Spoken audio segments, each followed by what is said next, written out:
the environments you're about to explore in The Witcher 2 create a truly rich RPG world.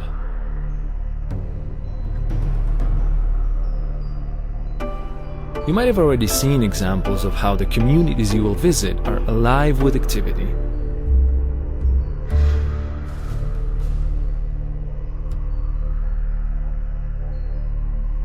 But that still leaves much more to see and experience. A wide range of distinctive locations and environments that comprise a cohesive and highly immersive world. Like every great fantasy saga, The Witcher 2 involves a journey that's both emotional and geographical. As he seeks to solve the mystery that threatens the northern kingdoms, Geralt will cross multiple realms, each with its own landscapes, architecture, and climate. In The Witcher 2, you'll experience numerous types of open locations, such as cities, fields, forests, and many different enclosed ones like taverns, caves, or dungeons.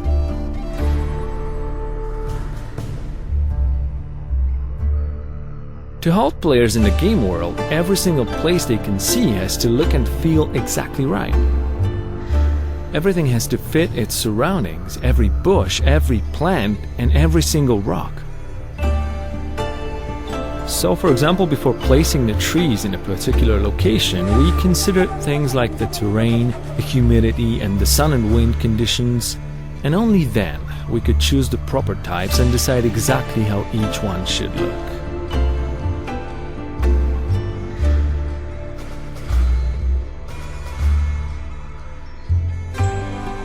It was also critical to think about appropriate places for the range of plants and herbs Geralt can gather to make potions and mixtures that aid him in combat.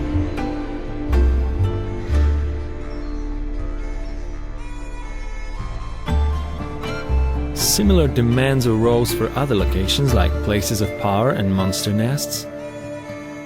Each one had to fit the area where it's found, as well as the gritty, dark feel of the world as a whole.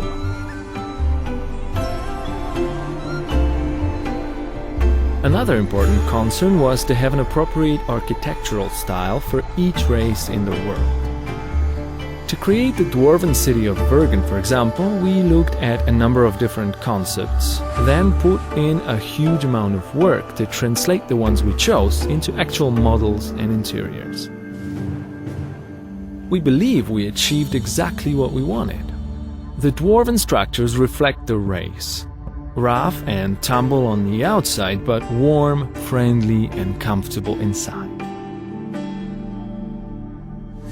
The environments in The Witcher 2 are also dynamic. They change according to the time and the weather. What's more, these changes aren't just visual, they affect the world.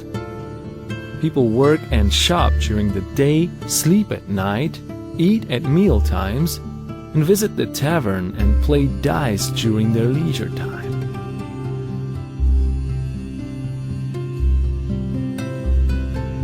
When it rains, they take shelter and sometimes complain. Naturally, wild areas away from civilization tend to be more dangerous. You're more likely to run into thugs, monsters, and other enemies. Certain places can change according to the choices you make and how they shift the storyline. You may not even see some locations until you decide to replay the game in a different way.